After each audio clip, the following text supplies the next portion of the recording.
The aurora borealis painted the Alaskan sky in waves of emerald and violet as Rena Blackwood made her final checks on the wildlife cameras. The cold bit through her thermal gear, but after 3 years of studying wolf migrations in the remote wilderness, she had learned to embrace the chill. The solitude suited her. Out here, the only politics she had to navigate were those of wolf packs and their territories. The first sign that something was wrong came when her equipment started malfunctioning.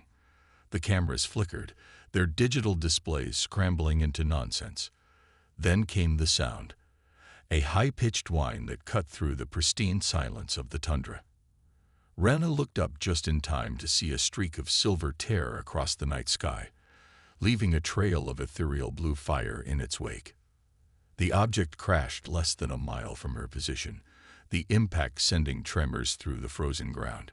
Any sensible person would have called it in, but years of working alone had taught Rena to trust her instincts. Something about the craft's trajectory had been too controlled, too deliberate for a meteor. She secured her gear and set off toward the crash site, snow crunching beneath her boots. The scene that greeted her defied explanation. A sleek vessel, no larger than a small plane, had carved a deep furrow in the permafrost. Its hull was made of a material she had never seen before, something that seemed to shift between solid and liquid, like mercury given form. Steam rose where snow met the hot metal, creating an otherworldly mist. That's when she heard it, a soft moan of pain coming from within the wreckage. Rena approached cautiously, her headlamp cutting through the vapor.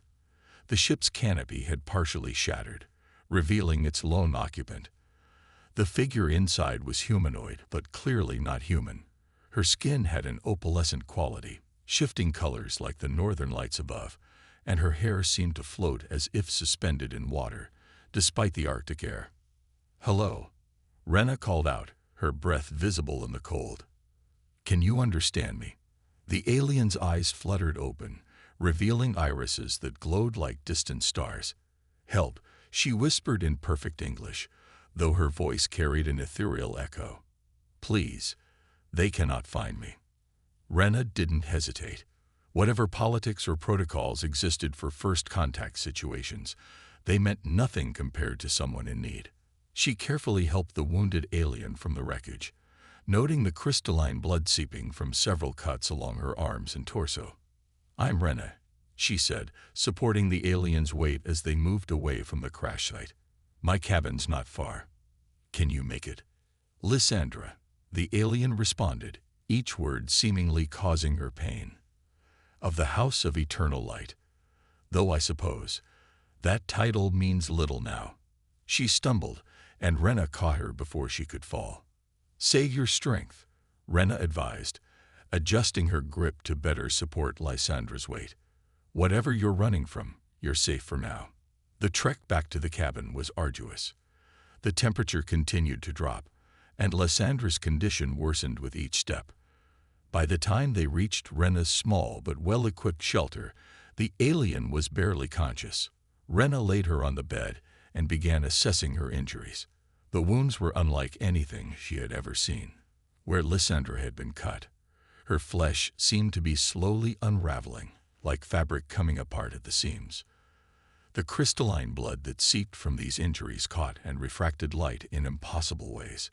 "My mother's guards," Lysandra mumbled, drifting in and out of consciousness. "They used phase blades, designed to unravel the very essence of our kind." "Your mother did this to you?" Rena asked, applying pressure to the worst of the wounds. She had basic medical training for her fieldwork, but this was far beyond her expertise. "Empress Fyra brooks no opposition," Lysandra said bitterly, "even from her own daughter, especially from her daughter." Her eyes focused suddenly on Rena's face. "You should have left me. When they track me here, and they will, you'll be considered contaminated, marked for elimination." Rena continued working, using clean bandages to bind the wounds that seemed to respond best to direct pressure. "I'd spent years watching wolves defend their territories and protect their packs," she said calmly. "I've learned a thing or two about standing your ground." A ghost of a smile crossed Lysandra's face before pain overtook her again. You don't understand. The celestial dominion spans galaxies. Their technology, their weapons, your world has nothing that can stand against them. Maybe not, Rena agreed, finishing with the bandages. But we have something they might not expect. The stubborn refusal to give up, even when the odds seem impossible. She checked Lysandra's temperature, noting with concern how cold the alien skin felt. Rest now. We'll figure out our next move when you're stronger. As Lysandra finally drifted into an uneasy sleep, Rena moved to the cabin's window. The aurora still danced overhead, but now its beauty seemed somehow ominous. Somewhere up there, among those stars, an empire was probably already mobilizing to find its wayward princess. But looking down at her unexpected guest, Rena knew she had made the right choice. Sometimes the most important stands we take are the ones we never saw coming. The blizzard hit 3 days after Lysandra's crash, transforming the Alaskan wilderness into a howling wall of white. Rena stoked the cabin's fire, grateful for her habit of keeping extra supplies. The storm had trapped them inside, but it also covered any traces of the crash and Lysandra's arrival, a small mercy given their situation. Lysandra's condition had stabilized, though the strange wounds still troubled Rena. The crystalline blood had stopped flowing, but the edges of the injuries continued to shimmer with an unsettling light. The alien princess spent most of her time sleeping, her body seemingly locked in a healing trance that Rena didn't fully understand. During her brief periods of consciousness, Lysandra shared fragments of her story. The celestial dominion, ruled by her mother Empress Phyra, had expanded across 3 galaxies through a combination of superior technology and ruthless conquest. Their society was built on absolute hierarchy and unquestioning obedience, enforced by the fearsome Astral Guard. I was meant to follow in her footsteps, Lysandra explained one evening, sitting wrapped in thermal blankets near the fire, to become as cold and merciless as she is. But each new world we conquered, each civilization we absorbed or destroyed, I saw the cost of our empire's growth. Rena listened while checking the bandages on Lysandra's arm. What changed? What made you finally stand against her? The harmony whirls. Lysandra's voice grew soft with remembered pain. A federation of peaceful planets that had achieved true cooperation between different species. They offered no resistance when our fleet arrived. They tried to welcome us, to share their knowledge and resources freely. She closed her eyes. Mother saw their philosophy as a disease that could infect the Dominion. She ordered their complete eradication. And you couldn't stand by and watch it happen. Rena finished, understanding dawning in her eyes. I tried to warn them. I helped their leaders escape, revealed classified hyperspace routes. Lysandra's star-bright eyes met Rena's. For that betrayal, Mother stripped me of my title and sent her best hunters to ensure I would never threaten her rule again. The wind howled outside, rattling the cabin's windows. Rena moved to check the weather station's readings, her mind processing everything she'd learned. Your mother sounds like someone who's forgotten that true strength isn't about domination. Lysandra watched her move about the cabin with curious eyes. You're strange, Rena Blackwood. Most humans would be terrified of harboring an alien fugitive. Yet you seem more concerned with the forecast than the possibility of interstellar warfare arriving at your doorstep. I've spent years observing wolf packs, Rena replied, adjusting the cabin's solar backup systems. The strongest alphas aren't always the most aggressive ones. They're the ones who understand that protecting and providing for their pack matters more than proving their power. Wolves, Lysandra mused. Mother would consider them primitive beasts, yet they possess wisdom she has forgotten. She attempted to stand but swayed slightly. Rena was quickly at her side, supporting her. Easy, Rena cautioned. Those phase blade wounds haven't fully healed. They never will, Lysandra admitted. Not completely. The weapons were designed to leave permanent damage, a lasting reminder of the price of rebellion. She touched one of the shimmering scars. But perhaps that's fitting. Some choices should leave marks on us. As the days passed, their conversations grew longer and more personal. Rena shared stories of her own past, her decision to leave a promising career in environmental policy to study wolves in the wilderness, her belief that sometimes the best way to change things was to first understand them deeply. Lysandra proved to be a quick study of Earth's cultures and history, finding both hope and warning in humanity's long journey toward civilization. "Your species is young," she observed, "but you understand something the Dominion has forgotten. That growth without wisdom leads only to destruction." One morning, as Rena changed Lysandra's bandages, she noticed something different about the wounds. The ethereal glow had dimmed, replaced by a subtle iridescence that matched Lysandra's natural skin tone. "They're actually healing," she said, surprised. Lysandra examined her arms with wonder. "Impossible. Phase blade wounds never fully heal. Unless..." She looked at Rena with sudden understanding. "Your world's energy field. It's different from anything in Dominion space. The natural forces here are helping my body recover." "The aurora," Rena suggested. "The electromagnetic fields are incredibly strong here. Maybe they're interfering with whatever technology those blades used." Their moment of discovery was interrupted by a sharp beeping from Rena's equipment. The weather monitors were picking up unusual electromagnetic disturbances, far stronger than any natural aurora. Lysandra's face paled. "They're scanning the region," she whispered. "The storm bought us time, but now they're expanding their search pattern. It won't be long before they find us." Rena moved to the window, watching the sky churn with unnatural colors. "Then we better make sure you're strong enough to face them when they do. Because I'm not letting them take you without a fight." The determination in her voice made Lysandra stare at her with a mixture of gratitude and concern. "Why?" she asked softly. "Why risk everything for someone you barely know?" Rena turned back to her, her expression resolute. "Because sometimes doing what's right means standing up to those who think their power makes them infallible, whether they're on this planet or from across the galaxy." The first sign of the hunters' arrival came not from the sky, but from the wolves. Rena noticed their behavior change during her morning check of the wildlife cameras.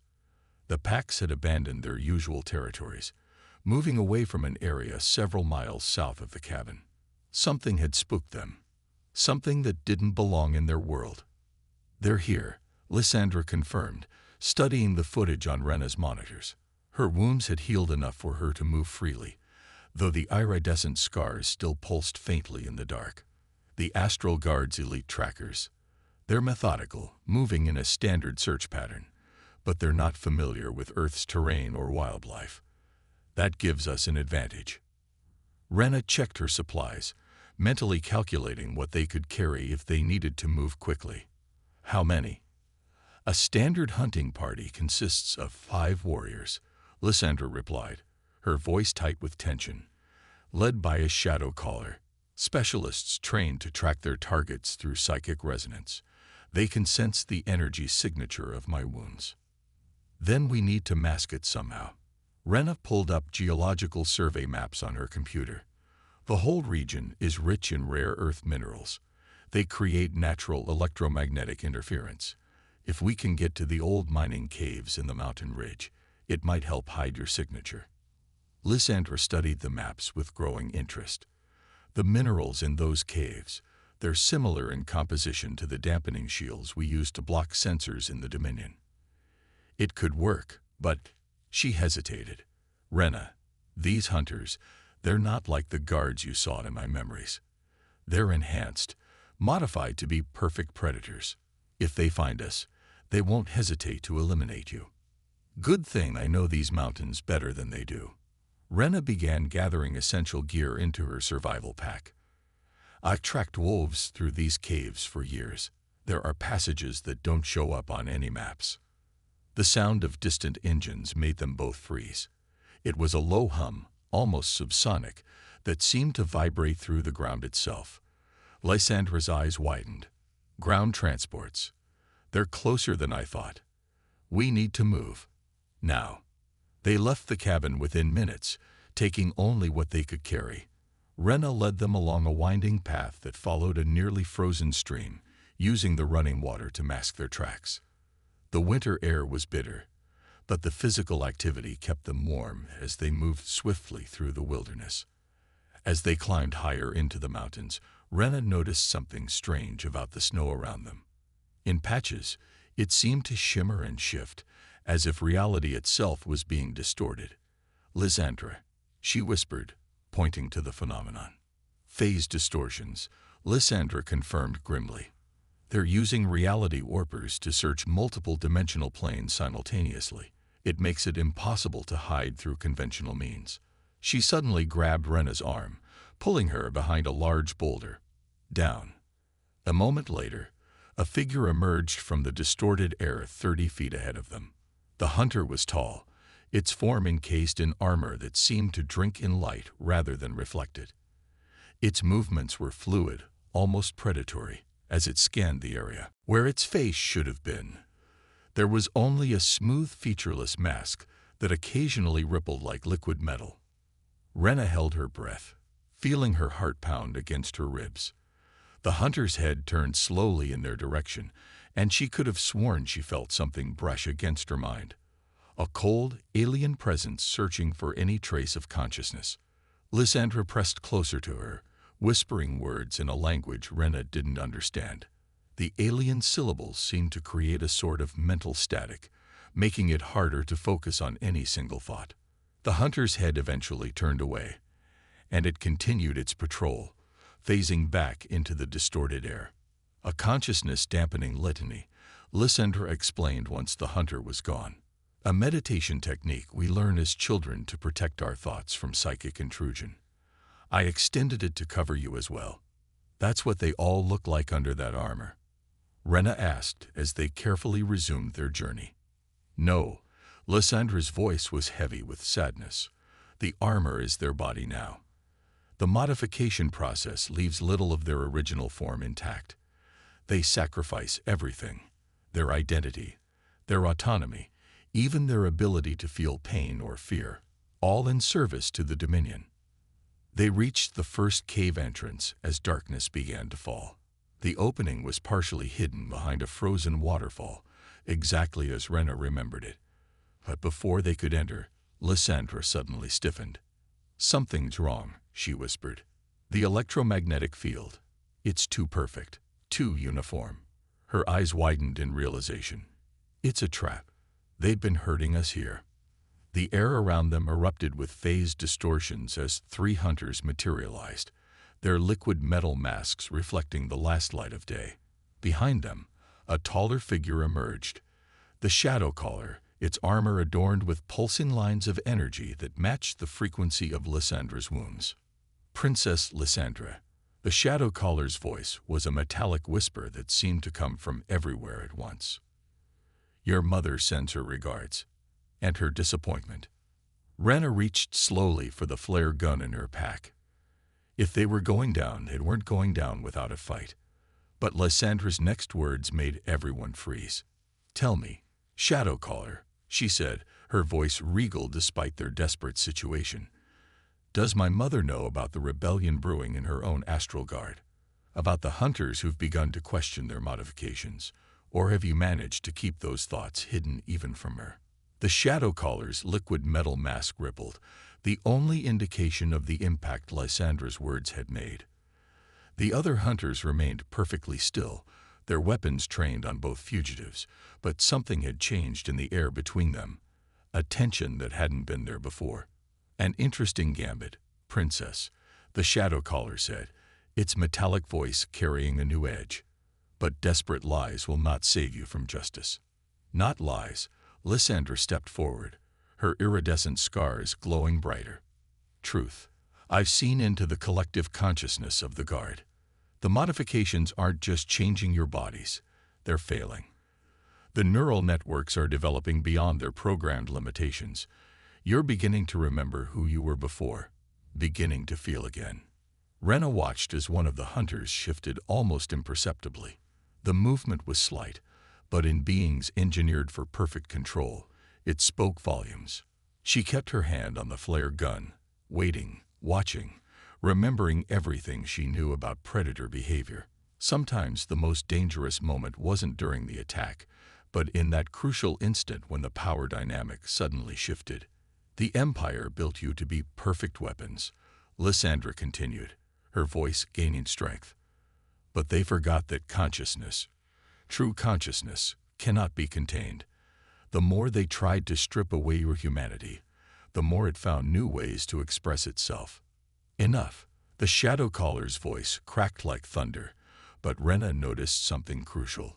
Its weapons remained lowered. Your sedition knows no bounds, Princess. You would even corrupt the sacred bond of the Guard. Sacred. Lysandra laughed, but there was pain in it. Is that what you call enslaving your own people? Turning them into mindless weapons? Tell them, Shadow Caller. Tell them what happens to hunters who begin to question their programming. Tell them about the decommissioning protocols.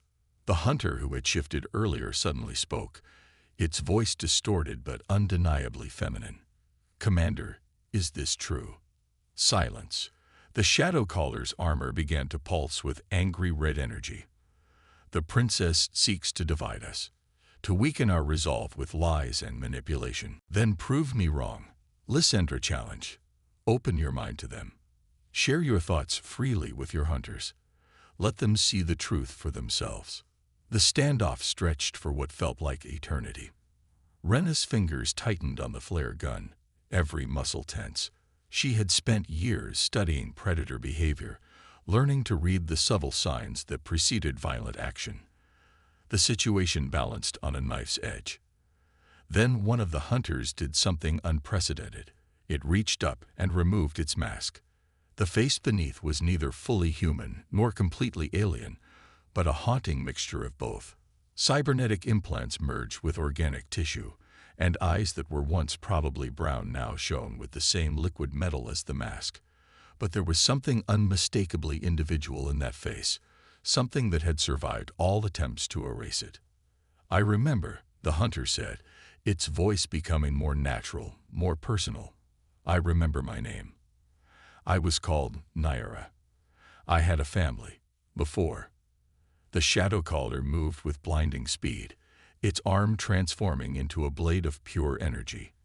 But before it could strike Nyara, the other hunters moved as one, surrounding their commander. The betrayal they had feared had indeed come to pass, but not from where they had expected.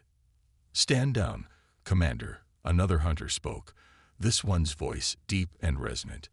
We will not permit any more of our brothers and sisters to be decommissioned for the crime of remembering who they are. Lysandra stepped forward again, her voice taking on the authority of her royal heritage. Your warriors are not turning against you, Shadow Caller. They're remembering their oath to protect the Empire and its people. But somewhere along the way, the Empire forgot that its greatest strength was never in its technology or its weapons, but in the spirits of those who served it. The Shadow Caller's armor continued to pulse with threatening energy, but it was surrounded. Slowly, its blade transformed back into an arm. The Empress will not accept this betrayal. No, Lysandra agreed sadly. She won't.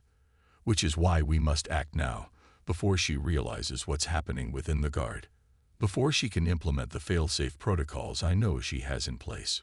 Rena finally spoke, her voice calm despite the tension. Your mother's empire is built on fear and control. But real loyalty, real strength, comes from trust and understanding. These hunters are proving that right now. The Shadow Caller turned its featureless mask toward her. You know nothing of our ways, human. I know that even the most rigid hierarchies can be changed from within. Rena countered. I've seen it in wolf packs when a new alpha rises not through violence, but through the trust and respect of the pack. What's happening here isn't weakness, it's evolution. More hunters began removing their masks, each face unique despite the modifications, each set of eyes holding memories that had been suppressed but never truly erased. The Shadow Caller stood motionless, surrounded by the truth it had tried so hard to deny. We need to move quickly, Lysandra addressed the hunters. There are more patrols coming, and we must reach the caves before they arrive. Will you help us? Nyara stepped forward, her partly cybernetic face set with determination. "We will help you, Princess, not because of your rank, but because you saw the truth in us when everyone else tried to erase it." The shadow caller remained silent for a long moment. Then, with a movement that seemed to cause physical pain, it reached up and removed its own mask. The face beneath was more machine than organic, but the eyes that looked out at them were undeniably aware, undeniably individual. "We will all face extinction for this choice," it said, its natural voice carrying the weight of command, even without the metallic overtones. "Maybe," Lysandra replied. "Or maybe we'll find a way to show the Empire a different path. One that doesn't require sacrificing everything that makes us who we are." The caves beneath the mountain hummed with electromagnetic energy, the rare earth minerals creating patterns of light that danced across the walls like earthbound auroras. Rena led their expanded group through the twisting passages, her knowledge of the cave system proving invaluable as they moved deeper into the mountain's heart. The hunters, now unmasked, moved with incredible efficiency despite their internal struggles. Each seemed to be fighting their own battle between their programming and their reawakening consciousness. Nyara stayed close to Lysandra, while the shadow caller, who had revealed his original name as Commander Theron, brought up the rear, constantly scanning for pursuit. "The mineral deposits are affecting our neural networks," Theron reported, his cybernetic systems flickering in the strange light. "The Empire's control protocols are weakening, but so are our enhanced capabilities." "Good," Lysandra said firmly. "We need to think clearly for what comes next. The Empress will send more than hunters once she realizes what's happening." As if summoned by her words, a deep rumble shook the cave system. Dust and small rocks rained down from the ceiling as the vibrations intensified. Rena recognized the sound from Lysandra's memories of the Dominion's weapons. "Orbital bombardment," Theron confirmed grimly. "They're trying to collapse the cave system." "They'd sacrifice their own hunters just to maintain control," Rena observed, leading them through a narrow passage she knew led to higher ground. "Your mother's empire is even more brutal than you described, Lysandra." "The Empress believes she's preserving order," Lysandra replied, helping one of the hunters whose cybernetics were malfunctioning. "She's forgotten that true order comes from harmony, not oppression." Another blast rocked the caves, this one closer. Cracks began appearing in the walls, and the electromagnetic field intensified, making the hunters' cybernetic systems spark and flutter. They needed to act fast, or they'd all be buried alive. That's when Lysandra noticed something extraordinary. Where the cracks in the cave walls exposed the raw minerals, they resonated with the same frequency as her healing wounds. An idea began to form, dangerous, potentially suicidal, but possibly their only chance. "The minerals," she said urgently. "They're not just interfering with the Empire's technology. They're amplifying Earth's natural energy field. The same field that helped heal my phase blade wounds." She turned to Theron. "Commander, if we could broadcast that frequency." Understanding dawned in his cybernetic eyes. It would cascade through the neural networks of every modified hunter in the sector. The awakening we experienced would spread. "But the power required," Nyara interjected. "It would take more energy than we have access to." "Not necessarily," Rena said, understanding beginning to dawn. "These caves connect to an underground river system. The water pressure generates natural electromagnetic currents.